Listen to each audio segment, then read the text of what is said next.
Buen día, estimados amigos.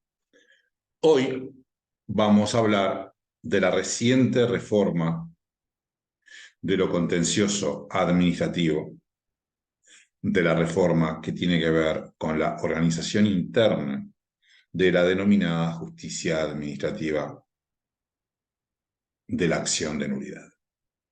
Soy Rubén Flores Dapkevicius. Ustedes saben que el contencioso administrativo en Uruguay está encabezado por el Tribunal de lo Contencioso Administrativo, que es un órgano de creación constitucional y que el constituyente permitió la creación de órganos inferiores a ese Tribunal de lo Contencioso Administrativo, que se encuentra desbordado de acciones de nulidad. La reciente ley de rendición de cuentas comenzó reformando la Comisión para la Reforma, comenzó reformando la Comisión para la Reforma del Sistema de Contencioso Anulatorio, diciendo que sustituye el artículo 14 de la Ley 20.010 de 10 de diciembre de 2021, una ley que va a cumplir 2 años. Y esta comisión realmente poco ha hecho. Es un hecho, no conozco en este momento los integrantes, es probable que me designen en la próxima comisión,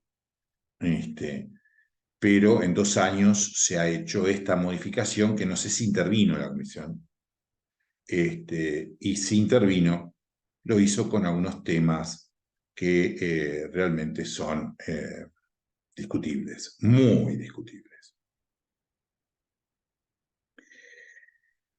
Esa reforma de la comisión hace referencia, entre otras cosas, a los integrantes de esta comisión, al hecho de que cada integrante que representa, por ejemplo, al colegio de abogados, etcétera, tendrá 2 alternos que podrán concurrir a las reuniones de la comisión con voz, pero sin voto. Es decir, que podrán hablar, pero no van a poder levantar la mano ni bajarla. Y por allí finaliza el tema de la comisión, que ya tiene 2 años de creación.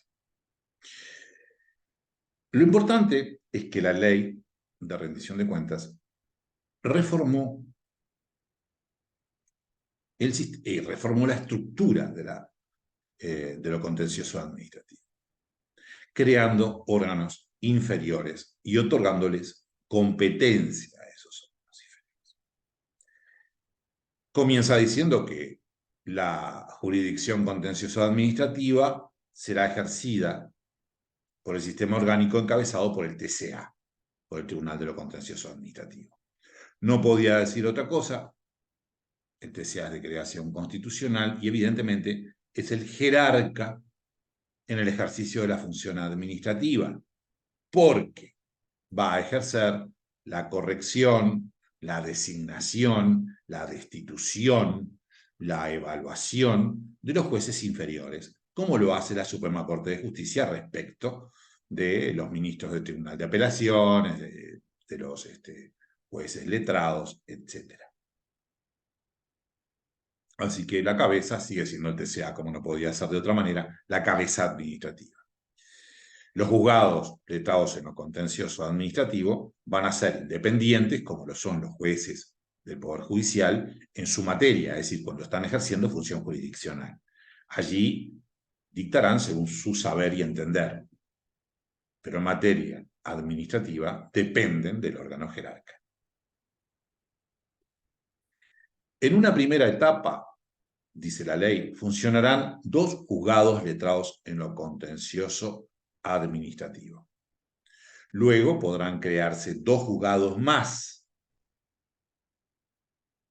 2 juzgados, luego podrán crearse 2 juzgados letrados en lo contencioso administrativo más.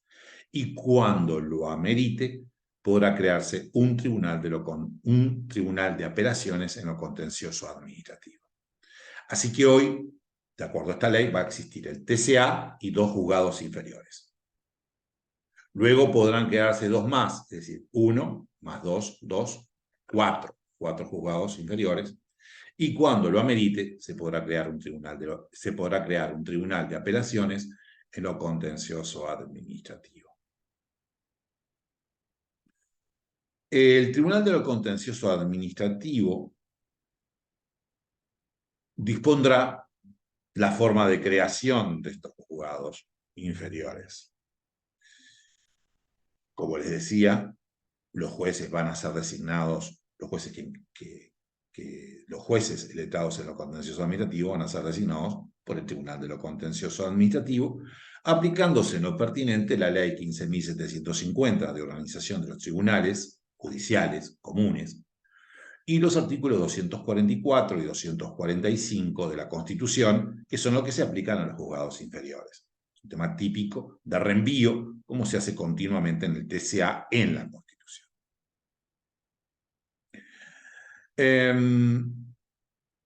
Es muy importante tener en cuenta, luego de esta estructura orgánica,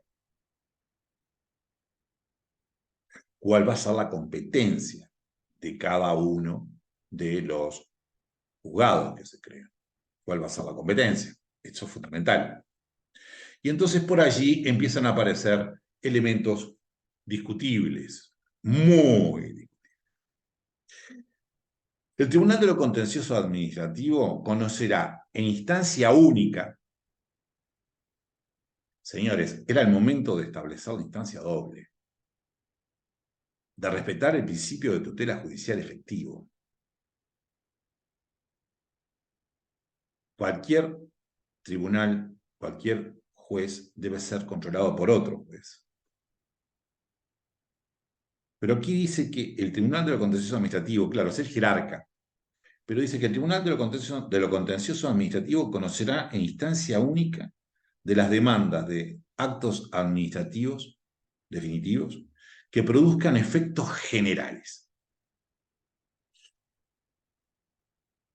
Usted, como abogado, cuando va a presentar una acción de nulidad, ¿cómo va a saber que su caso va a tener efecto general?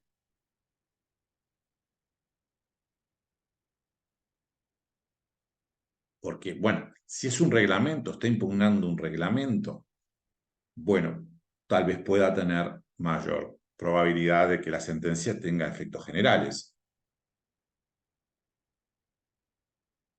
Pero si está promulgando, por ejemplo, la aplicación de un artículo de un reglamento de ascensos, ese artículo puede ser declarado nulo por el hecho de que sea importante los efectos de su derogación, de su anulación general, no de su derogación, de su anulación general, es decir, con efecto extunc, hacia el pasado. Entonces, ¿usted cómo va a saber? Primera incógnita. 2 elementos a criticar. Primero, la instancia única ante el TCA viola el principio de tutela judicial efectiva. Segundo, ¿cómo va a conocer que su demanda va a tener un efecto general? El TCA también entenderá en las contiendas de competencia del artículo 313, es decir, las competencias interorgánicas e intraorgánicas. Competencias de si el Poder Ejecutivo es competente o un gobierno departamental, por ejemplo. Y competencias, esos interorgánicas, entre órganos. Y las competencias intraorgánicas, que son cuando no hay consenso, por ejemplo, dentro de un órgano. Es el artículo 313 de la Constitución, que sea una instancia única no parece tan negativo, parece hasta plausible, pero lo anterior es, no sé, realmente digo, fundamentalmente la violación del principio de tutela judicial efectiva. Y la asignación competencial en aquellos casos en donde se pueda dictar una sentencia con efectos generales, no entiendo cómo puedo saberlo yo al comienzo, cuando presento la acción de nulidad. Mientras no se instale el Tribunal de Apelaciones, el Tribunal de lo Contencioso Administrativo entenderá en los recursos de apelación de los casos que se tramiten ante los tribunales de apelación, ante los juzgados, perdón, inferiores en lo contencioso administrativo. Es lógico. Es como sucede hoy. Si usted llega a determinada, plantea una demanda ante un juzgado letrado en lo penal, la apelación lo realiza, la apelación la entiende un tribunal de lo penal, un tribunal de apelaciones en lo penal. Es lógico. Después, si hay casación, es otra historia. Entonces, si la causa es apelable, porque vamos a ver que también los juzgados letrados en lo contencioso administrativo entienden en única instancia en algunos casos. Cosa increíble, ¿no? Para mí no resiste crítica. O sea, si es apelable, y mientras no esté el Tribunal de Apelaciones en lo contencioso administrativo instalado, va a intervenir el TCA. Tenemos la competencia del TCA, del Tribunal de lo Contencioso. Los juzgados, que es la competencia del TCA, es fundamentalmente en aquellos actos que producen efectos generales. Por tanto, los juzgados letrados en lo contencioso administrativo, los juzgados inferiores, van a entender en aquellos casos en donde los efectos sean particulares, que la nulidad pueda ser para el caso concreto. Ahora, ¿cómo sé que va a ser para el caso concreto y no va a ser para efectos generales?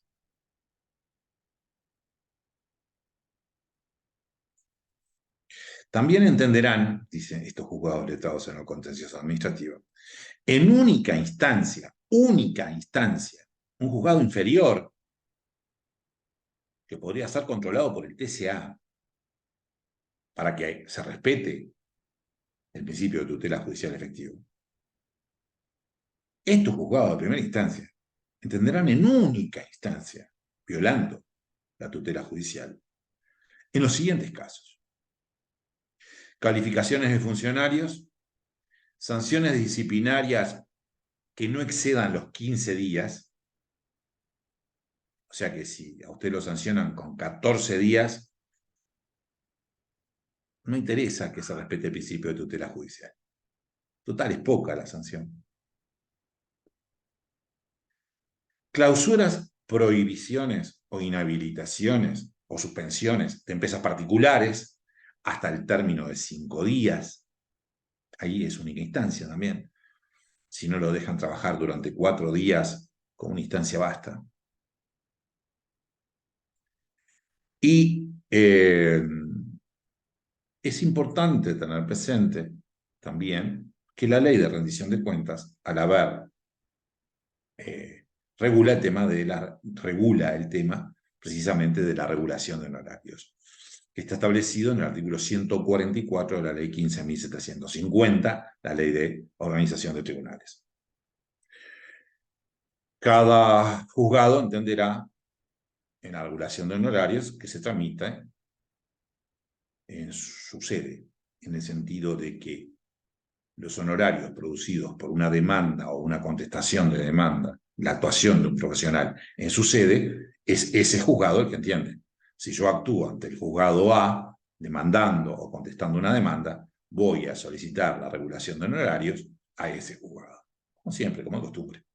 Pero el tema es que ahora, al poder existir dos instancias, en algunos casos, según el legislador, según la importancia que le da al legislador, pueden existir dos instancias. Entonces dice que cuando existan dos instancias, el competente para regular los honorarios es el juez letrado en lo contencioso administrativo, el juez inferior. Otro tema fundamental en esta reforma es el procedimiento. ¿Qué procedimiento se va a usar, va a utilizar? Es el designado por la ley para los juzgados letrados creados para los juzgados letrados en lo contencioso administrativo. Y dice que se va a aplicar el mismo procedimiento que se aplica ante TCA, es decir, la ley 20.010 O sea, la ley 15.524, 15.869 y todas estas leyes madres hasta la reforma de la ley 20.010.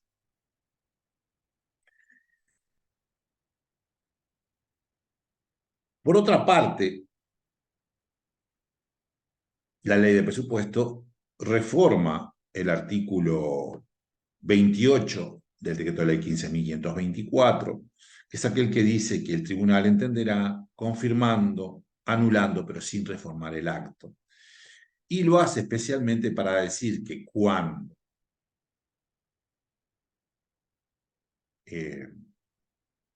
lo haga con efectos generales, que es su competencia, su única competencia de ingreso, salvo cuando interviene en apelaciones, mientras no exista el Tribunal de Apelaciones. Esa sentencia de efectos generales debe comunicarla al INPO, a la Dirección Nacional de Impresiones Oficiales, para que se publicite, para que por lo menos exista una publicidad ficta del tema. Es decir, se publica en un diario que no lee nadie, pero bueno, se publica.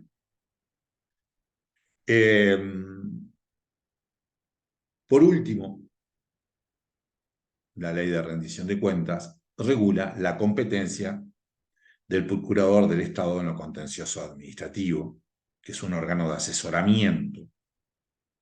Dice que interviene en última instancia, luego de que se produjeron los alegatos, como es de costumbre, regula los plazos y lo más importante, desde mi punto de vista, que señala es que va a intervenir en los casos de doble instancia, cuando existan dos instancias, va a intervenir en la primera y en la segunda. Interviene en la acción y interviene en la apelación. Muchas dudas con esta reforma, muchas dudas en lo que acabo de decir, del no respeto al principio de tutela judicial efectivo. ¿Qué se va a entender? ¿Cómo voy a saber yo? ¿Cómo va a saber usted cuándo el acto producirá efectos generales? ¿Dónde ingreso? ¿Cómo se ingresa? ¿Quién lo va a ingresar en el TCA o en un juzgado inferior? Si produce efectos generales, si no produce efectos generales, no. De comienzo no se sabe. Como administrativista lo sé, no se sabe. Eso es muy criticable. La única instancia es muy criticable. Luego, es plausible, es realmente excelente el hecho de que se hayan creado juzgados inferiores a los efectos de descongestionar el TCA, más que nada. ¿Sí? Y también de respetar el principio de tutela judicial efectivo que se debería haber respetado in totum. Ha sido un gusto y nos encontramos en nuestra próxima entrega. Espero que haya alguna ley aclaratoria de estos temas donde hay más oscuridades que luces. Les envío un cálido saludo.